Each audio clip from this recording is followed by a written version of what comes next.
Selamat datang kembali di Bangunan dengan ceritanya, sebuah perjalanan mendalam ke dalam sejarah dan arsitektur bangunan-bangunan ikonik. Dalam episode kali ini, kami akan menceritakan kisah lapangan banteng yang mencerminkan budaya, sejarah, dan inovasi yang menginspirasi kita hingga hari ini.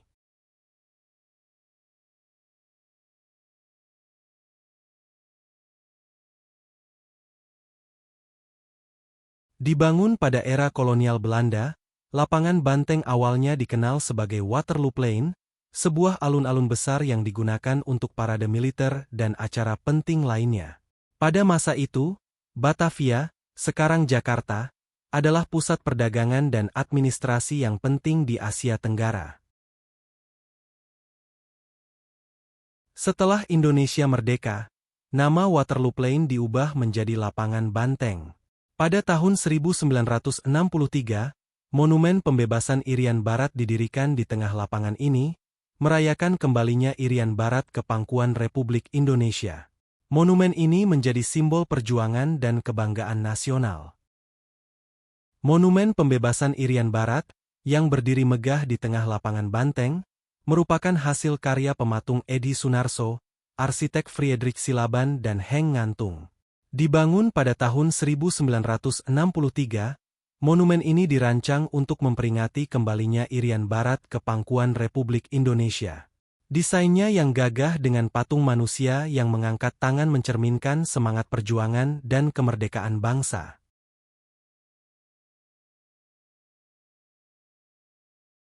Monumen Pembebasan Irian Barat yang terletak di Lapangan Banteng, Jakarta, didirikan untuk memperingati perjuangan rakyat Indonesia dalam mengembalikan wilayah Irian Barat, sekarang Papua, ke pangkuan Republik Indonesia. Latar belakang dibangunnya monumen ini berakar pada sejarah perjuangan diplomatik dan militer yang dilakukan Indonesia untuk merebut Irian Barat dari penjajahan Belanda. Monumen Lapangan Banteng dibangun sebagai penghormatan kepada pahlawan-pahlawan Indonesia yang gugur dalam pertempuran 10 November 1945, yang merupakan salah satu peristiwa penting dalam sejarah kemerdekaan Indonesia. Pertempuran tersebut terjadi antara pasukan Indonesia dengan pasukan penjajah Belanda. Monumen ini juga menjadi simbol perlawanan rakyat Indonesia terhadap kolonialisme dan semangat perjuangan untuk meraih kemerdekaan. Dibangun pada tahun 1963 di Jakarta, Monumen Lapangan Banteng telah menjadi salah satu landmark penting dan destinasi wisata sejarah yang sangat penting di Indonesia.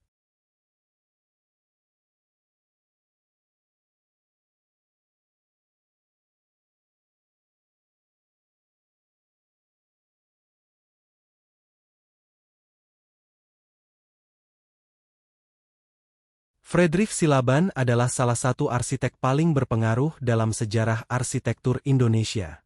Salah satu karya terkenalnya adalah Monumen Nasional, Monas, di Jakarta, yang dirancang untuk merayakan kemerdekaan Indonesia dan menjadi simbol kebanggaan nasional.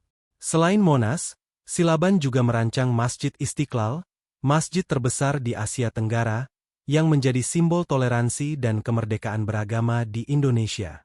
Friedrich Silaban dikenal dengan gaya arsitekturnya yang monumental dan bersih, seringkali menggunakan beton sebagai material utama untuk menciptakan bangunan yang kokoh dan tahan lama. Ia juga memperhatikan aspek fungsionalitas dan makna simbolis dalam setiap desainnya, menjadikan karyanya tidak hanya sebagai struktur fisik tetapi juga sebagai ikon budaya dan sejarah.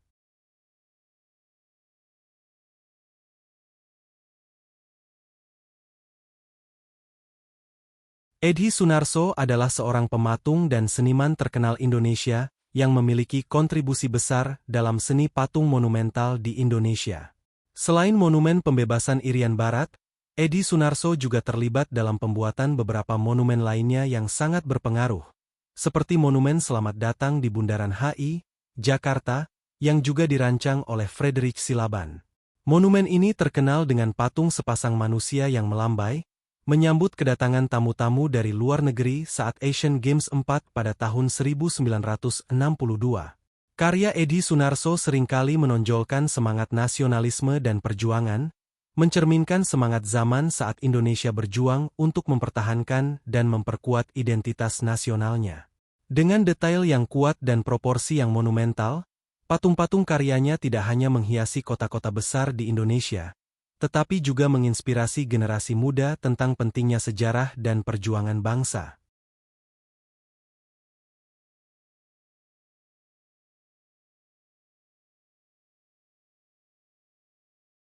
Heng Ngantung adalah seorang seniman dan politisi Indonesia yang memiliki peran penting dalam perkembangan seni rupa dan desain kota di Indonesia pada pertengahan abad ke-20.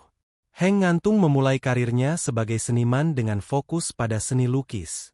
Ia adalah salah satu anggota pendiri kelompok seniman progresif yang dikenal sebagai Seniman Indonesia Muda pada tahun 1946. Karya-karya Ngantung seringkali mencerminkan semangat nasionalisme dan perjuangan, sesuai dengan suasana Indonesia pasca kemerdekaan. Salah satu kontribusi Ngantung yang paling terkenal selain Monumen Pembebasan Irian Barat, adalah keterlibatannya dalam proyek pembangunan Monumen Selamat Datang di Bundaran HI, Jakarta. Meskipun patung ini dirancang oleh Edi Sunarso, Heng Ngantung berperan besar dalam konseptualisasi dan pengawasan proyek tersebut.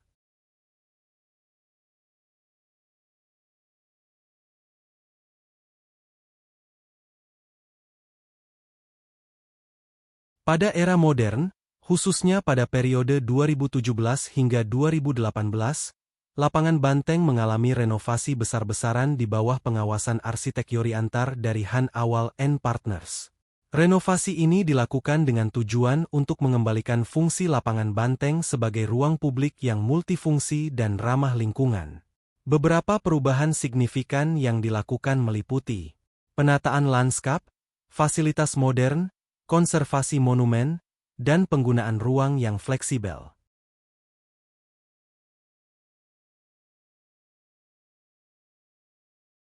Lapangan Banteng, merupakan salah satu ruang publik bersejarah di Jakarta, telah mengalami berbagai perubahan dalam tata lanskapnya untuk memenuhi kebutuhan masyarakat modern sambil tetap mempertahankan nilai historisnya.